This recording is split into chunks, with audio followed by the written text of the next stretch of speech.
anger is not always wrong. Hindi porket nagagalit ka, mali ka na kagad.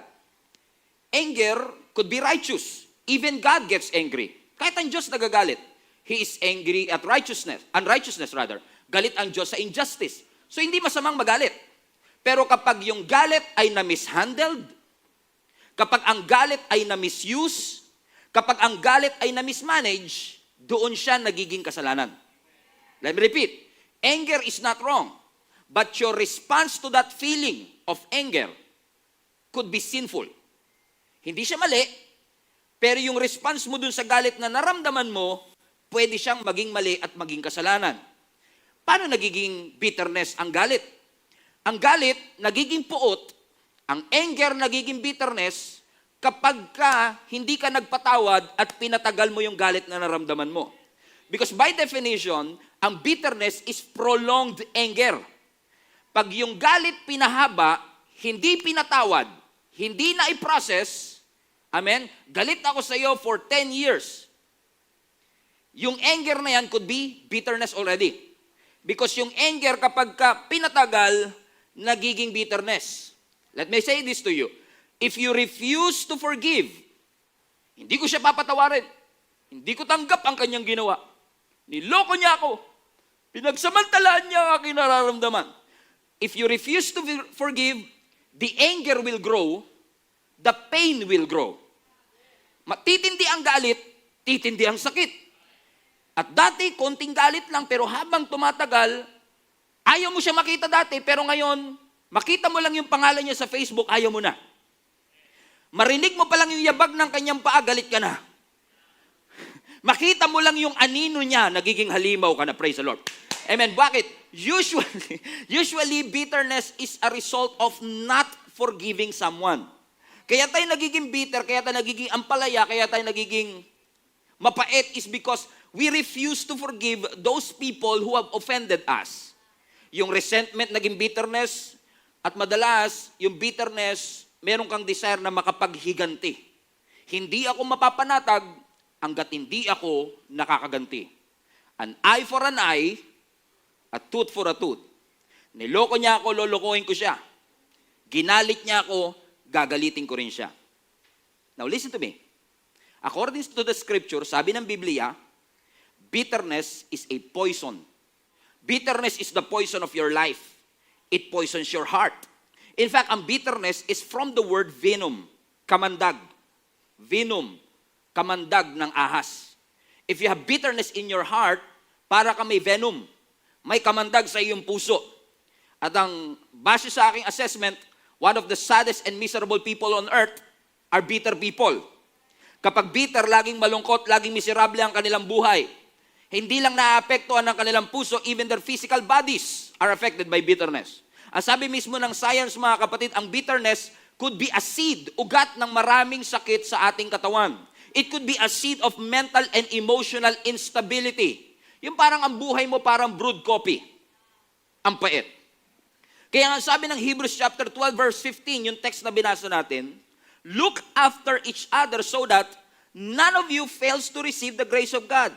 Everybody, read this with me. Watch out that no poisonous root of bitterness grows up to trouble you. Ano ang sinasabi ng scripture? Ang bitterness, lason. So bantayan mo na merong poisonous root of bitterness na tumutubo sa iyong puso. Because bitterness will poison your heart. It chokes your peace. It chokes your joy. Kaya posibleng wala kang peace of mind, peace of heart, wala kang joy from within, is because of the bitterness that is growing from the inside. Bitterness destroys relationship. Nakakasira ito ng pag-aasawa. Better half, naging bitter half. Corny. Okay? Okay? Why? Because bitterness destroys relationship.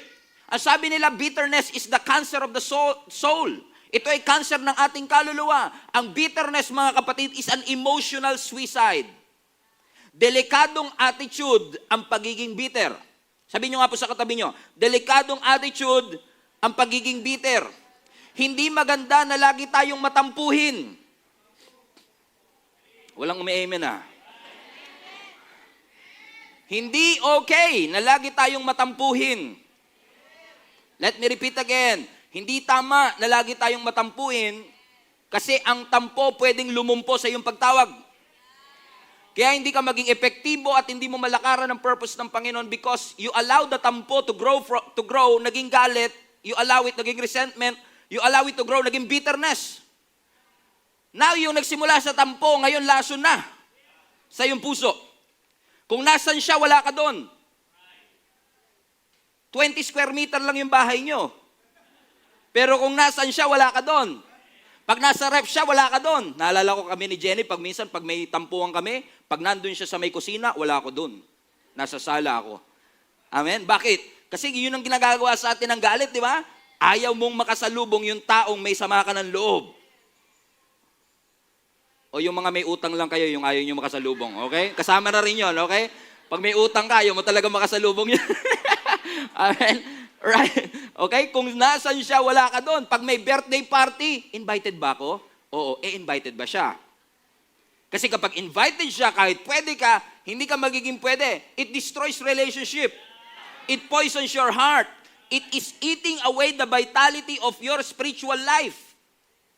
And bitterness is a sign that something is wrong from the inside. Unfortunately, millions of people are infected with bitterness. Pwedeng resulta ng rejection, binasted ka. Rejection, hindi ka natanggap sa trabaho, hindi ka nakapag-abroad. O pwedeng ang bitterness ay resulta ng heartbreak. Yun, nag-apply ka sa abroad, hindi ka natanggap.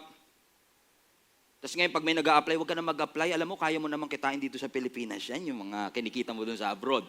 And then you started to become bitter na dating pangarap mo. But because of rejection, amen, binasted niya ako, kala mo, ang ganda-ganda naman niya. Dami pang babae, there's a lot of fish in the ocean. You see? Rejection. Di ba? Napansin niyo yung rejection? Amen? It can cause bitterness in your heart or heartbreak could cause bitterness in your heart. Yung mga lalaki na yan, pare-pareho lang yan. Guys, hindi lahat, okay? Hindi lahat. Hindi lahat, okay? Yung katabi mo, ewan ko lang, okay? Amen. Sabi mo sa katabi mo, hindi lahat ganun. Or pwede rin kaya ka bitter because of the painful situation. Ano yung nakakatakot? Minsan bitter tayo sa Diyos. Because of the painful situations that we face. Lord, bakit kung sino yung mayayaman, sila pa yung lalong yung mayaman?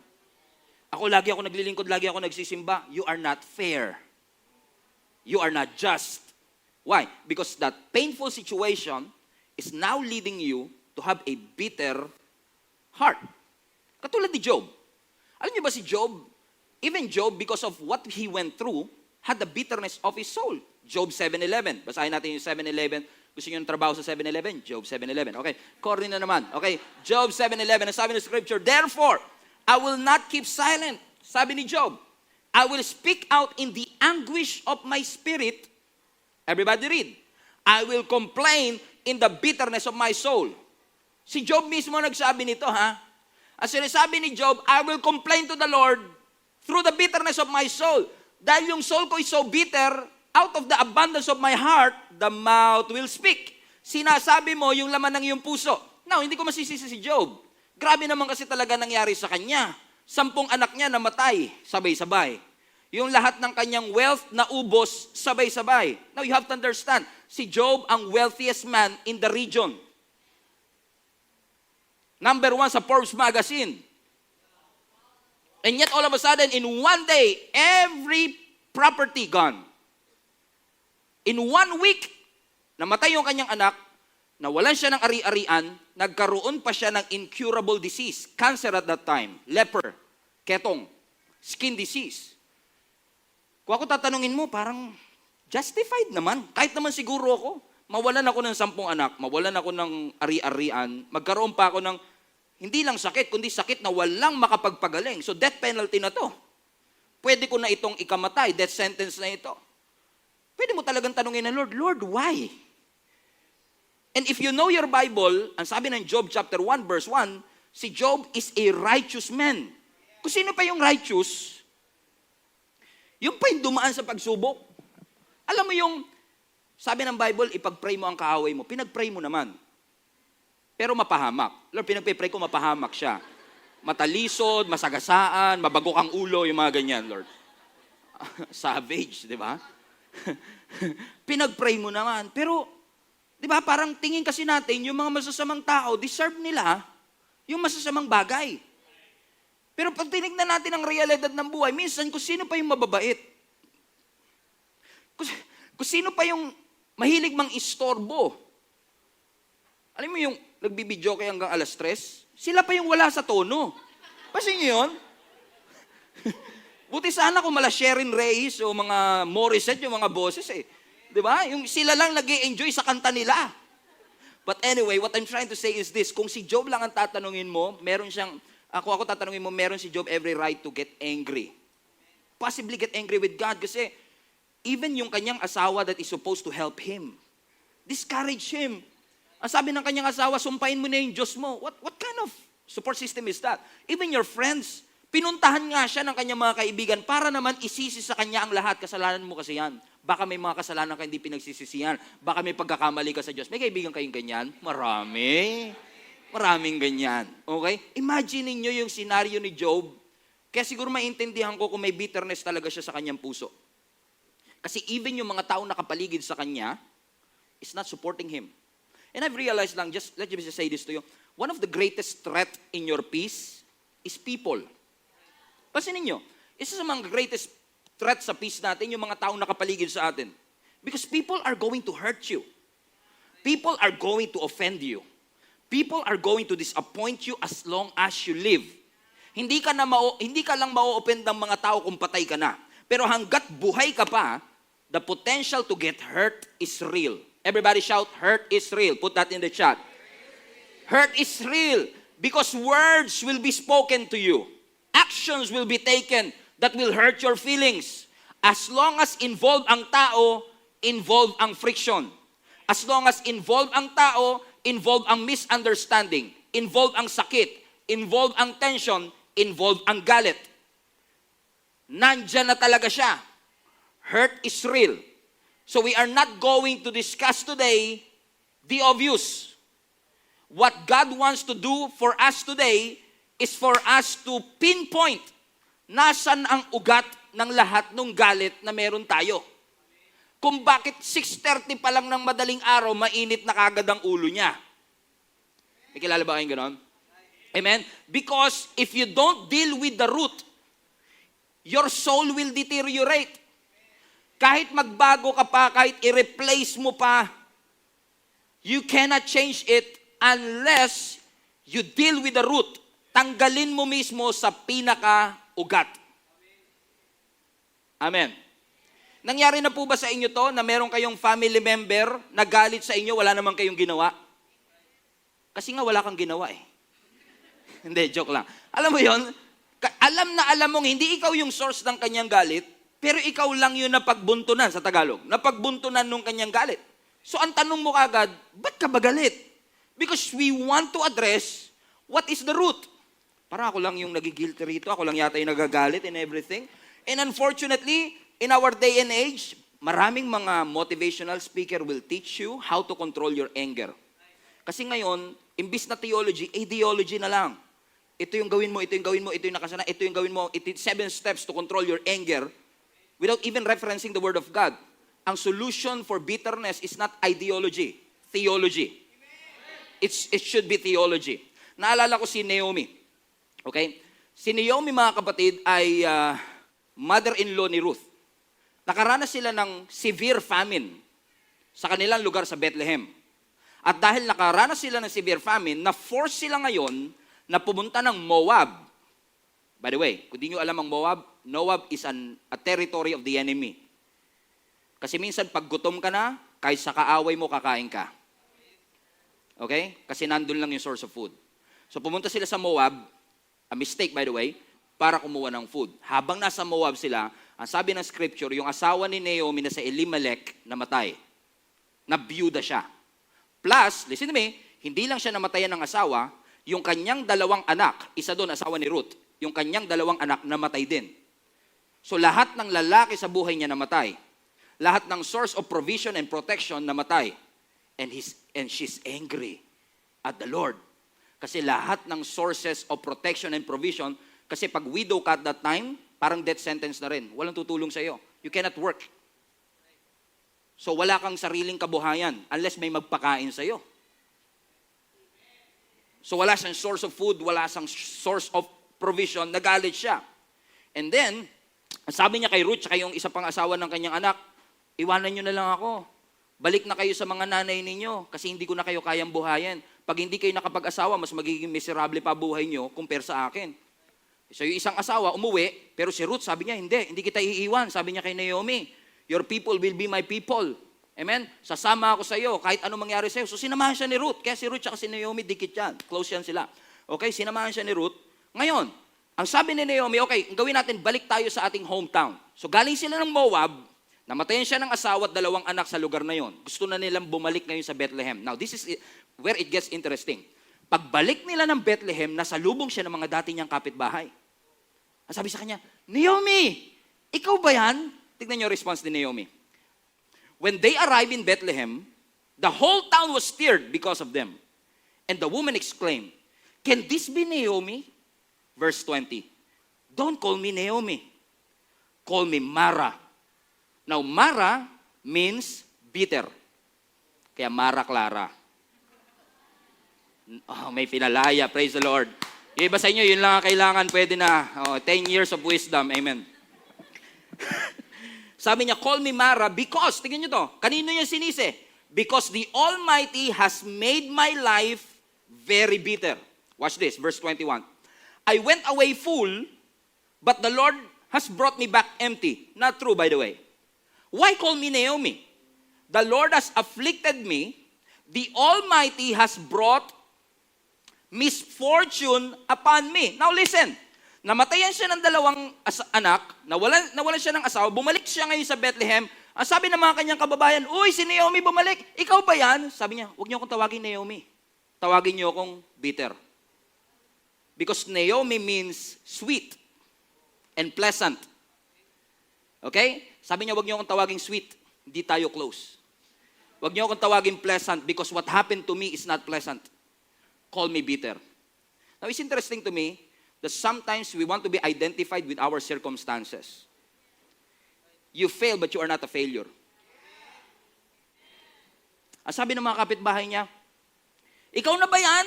Ang sabi niya, huwag niyo akong tawaging pleasant. Tawagin niyo akong bitter. Self-admission. Siya mismo ang tumawag ng bitter sa kanyang sarili. She was so angry with God and her situation na ayaw niya magpatawag ng Naomi. Ayaw niya magpatawag ng sweet. Now, I don't know kung how true it is. I'm trying my best to research. Pero pakiramdam ko, ito na lang yung unang beses na ang ganda na ng pangalan mo sa Bible, ha, pinapangit mo pa. Kasi sa Bible, pag pangit, pinapaganda ni Lord. Usually ganun eh. Parang ito lang yung nakita ko sa Bible na ang ganda na ng pangalan mo, pinapangit mo pa. Pleasant na, sweet pa, ayaw niyang i-declare. Alam niyo, di ba lagi ko tinuturo sa inyo, kahit hindi maganda ang buhay, i-declare niyo kung ano yung gusto niyo makita in the future. Huwag niyo i-declare kung ano. Pero siya hindi. Tingnan niyo buhay ko. The Lord has afflicted me and brought misfortune in my life. I don't deserve to be called Naomi. Call me bitter. Kaya ko na-realize that bitterness is a choice. You cannot control what happens in your life, but you can control your response to what is happening in your life. Hindi niya makokontrol na namatay yung kanyang asawa at 2 anak. Pero teka lang, yung papalitan mo pa yung pangalan mo at hayaan mong mag-declare pa ng bitterness ang ibang tao sa buhay mo, choice mo yun. Bitterness is a choice. Kumbaga, hindi natin minamaliit ang nangyari kay Naomi, pero yun yung nagsilbing focus ng kanyang buhay. Wala na siyang makitang magandang future. Ginawa mo na sa akin yan, hindi ko na nakikita ang reconciliation in the future. Friends, over na tayo. Sinira mo ang 3 taong pagkakaibigan natin. Hindi na kita papansinin. Kadugo pa naman kita. Ginawa mo sa akin yan. Pera lang yan, pinag-aawayan pa natin. Negosyo lang yan, pinagtatalunan pa natin. Hindi na kita babatiin. Parang totoo, no? Because bitterness is a choice. Hindi ko sinasabing mali ang magalit, pero wag mong gawing bida sa buhay mo ang bitterness. It will poison your life. At ang nakakalungkot dito, sino ang sinisi ni Naomi? Yung Diyos. Si Lord ang may kagagawa nito. Si Lord ang may hatid nito. He brought misfortune in my life. Actually, pag pinag-aralan mo yung buong statement na yun, parang lumalabas na at least 4 times niyang sinisi ang Diyos. At least 4 times. Si Lord ang may kagagawa nito. Si Lord ang may gawa nito. Which made me realize, teka lang, hindi ba yung buhay pa siya at hindi ba gracious pa rin ang Panginoon kahit na may mga misfortune na nangyayari sa ating buhay?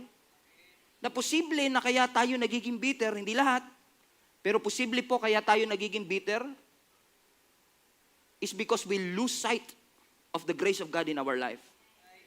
We lose that perspective na oo, may ginawa ang taong mali sa buhay ko, pero ang Diyos mabuti pa rin sa buhay ko. What they did to me is wrong, but that made me strong. Perspective. Don't ever lose sight of the perspective that God is gracious in your life. Look at the text that we are reading again. Sa Romans 12:15. Di ba ang sabi doon, Hebrews 12:15 rather, look after each other so that none of you fails to receive the grace of God. And usually, one of the reasons why we are bitter is because we fail to see the grace of God. We lose sight of the perspective na ang Diyos nga pinatawad ako hindi ako makapagpatawad. I'm not judging you. I'm just saying, wag mong tatalanggalin sa iyong kaisipan that God is gracious. Ang buhay na punong-puno ng pait ay posible kapag nawalan ka ng perspective na ang Diyos ay gracious at forgiving sa ating buhay. Look at everything that God has done in our life, and yet we fail Him 1,000 times, 1,000,000 times. But 1,000 times we fail, still God's mercy remains. Nanatili pa rin ang ating Panginoon. Huwag niyong tatanggalin yung perspective na ito, kapatid. Mabuti pa rin ang Panginoon. Amen? Amen. Nasira na yung horizontal relationship. Sisirain mo pa ba yung vertical? Don't lose sight of God's perspective. Posible rin kasi na kaya hindi tayo makapag-forgive horizontal is because we fail to receive the grace of God in our life. Tingnan nyo, sabi mismo ng ating Panginoong Hesus, bago ka manalangin, bago ka lumapit sa akin, kung may naalala kang sama ng loob sa iyong puso, tanggalin mo muna. Di ba? Magpatawad ka muna. Mark 11:25. Watch this. Everybody read. But when you are praying, first, forgive anyone you are holding a grudge against, so that your Father in heaven will forgive your sins too. Hindi naman ako nagsabi niya, di ba? Binasa lang natin. Pero ano sinasabi ng Panginoon? Ano ulit sinasabi ng Panginoon? Bago kayo manalangin, bago kayo lumapit, patawarin niyo muna lahat ng mga taong meron kayong sama ng loob. Wala naman ganyan, Lord. Ano ko naman naiintindihan mo kung ano ginagawa nila eh. Tama? I have a case to you. I have a case na posibleng meron tayong mga unanswered prayer. Is because of the unforgiveness in our heart. I'm not saying lagi, but I want to present a case to you na posibleng kaya tayo may mga unanswered prayer is because we fail to address what's inside our heart. Kasi kung titignan mo ang context ng Mark 11:25, I want to show you the context of Mark 11:25. Kasi ang context ng Mark 11:25, famous verses. Okay? Let's go to Mark 11:22 first. Basahin natin 22 hanggang 25. Everybody read. Then Jesus said to the disciples, have faith in God. 23. I tell you the truth. You can say to this mountain, may you be lifted up and thrown into the sea, and it will happen. Pause. Alam niyo itong verse na to? Yes. Nasabi ng Panginoon, because of your faith, pwede mong utusan ang bundok na maurong. Amen? Ganun ka makapangyarihan ng prayer natin. Next. But you must really believe it will happen and have no doubt in your heart. Verse 24. I tell you, you can pray for anything, and if you believe that you received it, it will be yours. Sarap! 25. But, Yun, patay tayo dyan. Patay tayo dyan. Amen? Ang ganda na ng verse 24 eh. Pinasok pa yung 25 eh. Amen? Kaya minsan tayo, di ba, parang selective tayo sa verses. Pero ano sabi ng scripture? Gusto nyo ba na ang inyong mga panalangin ay diniringgin? Yes. Ang sabi ng scripture, kapag naniwala kang it will happen at tinanggap mo, by God's grace matatanggap mo. Pero, kapag nanalangin ka at may naalala kang sama ng loob, bitawan mo muna. Patay tayo dyan. Ano sinasabi ng ating Panginoong Yesus? Gusto ng Lord, i-confront mo yung laman ng puso mo. Hindi po pwedeng ilihim mo yan. Lumaharap ka na sa Panginoon, nakalihim pa eh. If you cannot confront it, you cannot heal it. God cannot heal it. Kailangan i-expose, kailangan i-confront. Yun ang sinasabi lang naman ng ating Panginoong Yesus. You are asking me for something, pero yung puso mo, gusto kong pagalingin eh. Gusto kitang palayain. Gusto kong i-address kung ano man yung meron sa iyong puso ngayon. Nakikita ko lahat ng laman ng puso mo. Huwag ka mag-pretend. If you pretend, it will not end. Be real. Maging totoo ka sa ating Panginoon. Haharap ka sa akin. Tatakpan mo ng band-aid. Sabi ng Lord, hindi na kaya ng band-aid yan. Kailangan na dyan, surgeon. Operahan na yan. Tumindi na eh. Madalas nakakalungkot, tinatakpan natin yung band-aid, yung dapat pinapa-opera natin sa surgeon. Trying to hide what we feel. Pero alam ng Diyos eh. Alam kasi ng Panginoon na oo, posibleng makuha mo ang lahat ng sagot sa iyong panalangin, pero kung hindi ka malaya, you will not enjoy the blessings that you receive. Kung hindi ka malaya, hindi mo ma-maximize everything that God has prepared for you. In fact, if you stay in that bitterness, if you stay in that unforgiveness. By the way, hindi porket nasa bagong relationship ka, hindi ka na bitter. Alam mo, minsan maganda nga, china-challenge tayo ng Lord na magpatawad. Kasi dun mo lang marirealize, masakit pa pala. Kung hindi ka papasok sa bagong relationship, hindi mo marirealize, masakit pa pala. Amen? Bakit? Alam ng Panginoon, hindi lang ikaw ang naaapekto ng unforgiveness. Kaya magagalit ha. Sabi rin ng Bible, when you are bitter, you are corrupting those people who are around you. You want proof? You want proof? We just read it a couple of times already. Hebrews 12:15. Look after each other so that none of you fails to receive the grace of God. Watch out that no poisonous root of bitterness grows up to trouble you, corrupting many. Bitter people affect the people around them. Ang bitterness nag-a-appear as anger, nag-a-appear as slander, pinagchichismisan nyo, rage, irritability, obsessed to revenge, obsession for revenge, or obsessed to get even, pessimism, fault-finding. Dahil galit ako sa kanya, dapat ikaw best friend kita, galit ka din sa kanya. Di ba? Pasinin yun? Pag galit ka sa isang tao, pag sinira ko sa iyo ngayon, nagalit ka sa kanya, hindi pwedeng patas ka. Kailangan galit ka din sa kanya because you want other people to hate the people that you hate.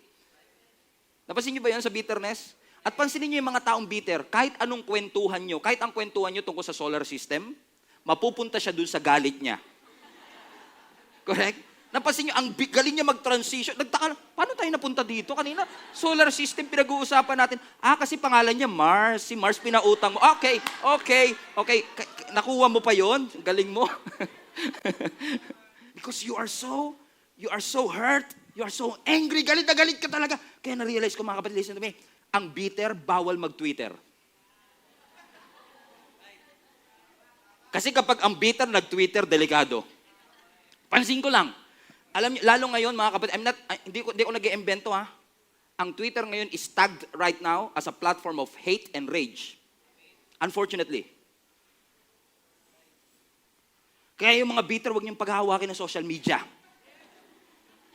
Kasi ang bitter, pagka nag-post sa social media, hindi lang yung post niya, binabantayan niya. Lahat ng mga nag-like, titignan niya lahat yon. Oy, agree sa akin yung kapitbahay ko, friends kami nito. Ay, yakap lang, galit tayo.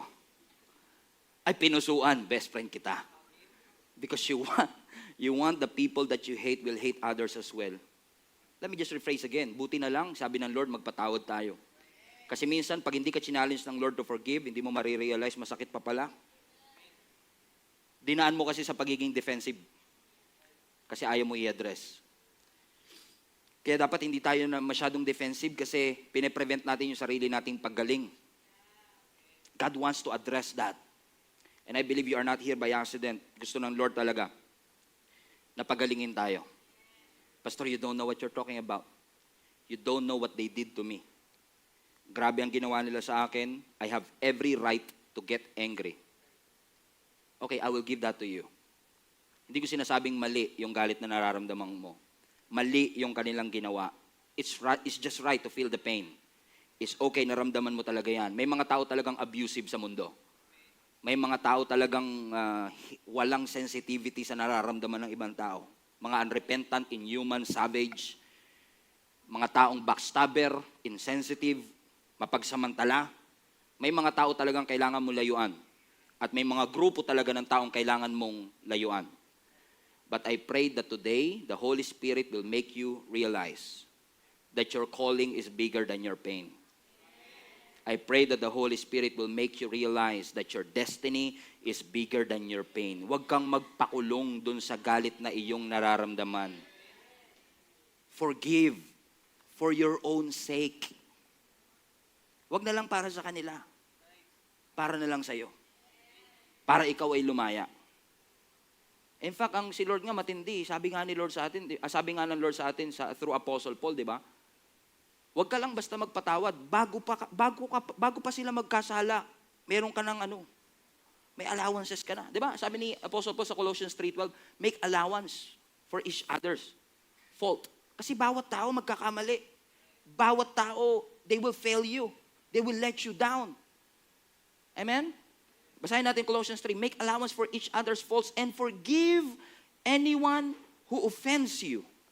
Remember, the Lord forgave you, and you must forgive others.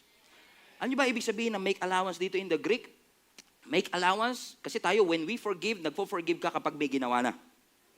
Pero yung make allowance dito in the Greek, hindi pa nagkakasala, meron ng nakaantay na kapatawaran. Wow. Grabe si Lord, no?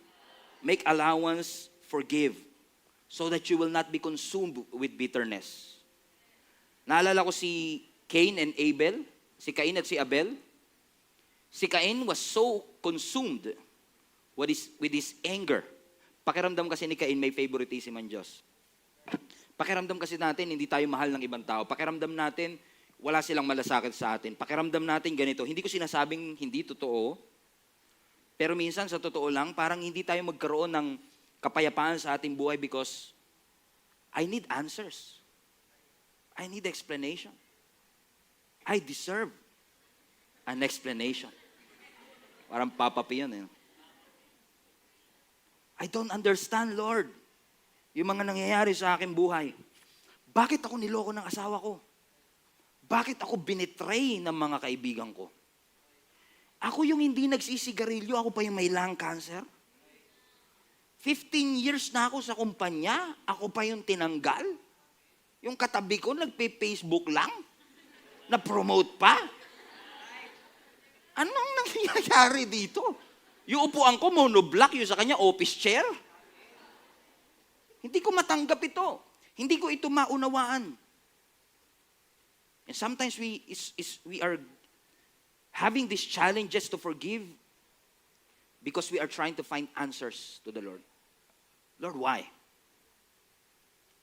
Pero minsan na-realize ko, minsan kahit na walang sagot at hindi natin maunawaan, siguro kaya din sinasabing forgiveness is a decision because sometimes you don't feel like forgiving and you will forgive anyway. Anong basis ng forgiveness mo? Dahil ba nagpatawad siya? Dahil ba lumuhod siya? Dahil ba nakiusap siya?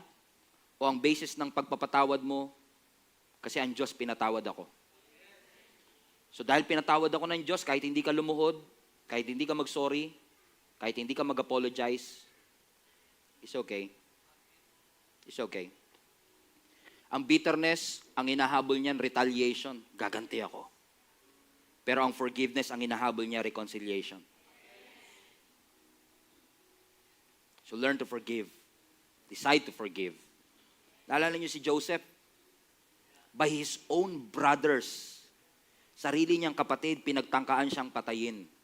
Gustong wasakin ni Satan ang destiny ng ni Joseph sa pamamagitan ng mga wrongdoings na ginawa ng kanyang mga kapatid. And yet, after everything that happened to Joseph, Genesis, nung nakita niya uli yung kanyang mga kapatid, at that point, hindi pa sila nag-a-apologize, hindi sila humingi ng tawad, hindi sila lumuhod, ni hindi nga nila na-recognize yung sarili nilang kapatid na pinatay nila o pinagtangkaan nilang patayin. And yet, sa kabila ng lahat, pinakain sila ni Joseph. Pinatira sila ni Joseph, inako sila ni Joseph, pinatawad sila ni Joseph. Kasi ang sabi ni Joseph, I know you meant it to harm me. But God used it to fulfill the purpose of God in my life. In essence, what you did to me is wrong, but it made me strong. God used what I have been through to make me strong right now. Ephesians 4. Alisin ninyo ang lahat ng sama ng loob. Lahat ng galit, lahat ng puot, lahat ng sigawan, panlalait at lahat ng uri ng masamang hangarin. Maging mabait kayo sa isa't isa. Mahabagin, nagpapatawaran sa isa't isa kung paanong pinatawad kayo ng ating Panginoon. I know forgiveness is hard, but forgiveness is possible because God forgave us for everything that He has done. As I've said, forgive for your own sake. Huwag mo na munang isipin kung paano ka gaganti. Huwag mo na munang isipin kung paano mo i-wish na may maling mangyari sa kanila. In fact, sabi na ng scripture, Romans 12, never avenge yourself. Leave it to the wrath of God. For it is written, vengeance is mine and I will repay you, says the Lord. Kapatid, bitterness is keeping you from God's best. Ang daming gustong ibigay pa ng Lord sa'yo. Hindi mo maranasan is because of that hate and anger that you feel. I'm not commanding you right now to forgive. I'm just saying, allow the Holy Spirit to work on your life. I-allow mo yung Holy Spirit. Alam kong matagal mong sinarado ang pintuan mo sa pagpapatawad at sinabi mo, mamamatay na lang kaming ganito and I will never ever forgive that person. Mapapatawad ko lang siya kapag nakaganti ako. But give yourself a chance today. Just give yourself a chance to open up your heart and say, Holy Spirit, work through my life. Enable me to forgive. Enable me to be free. Every head bow, every eye closed.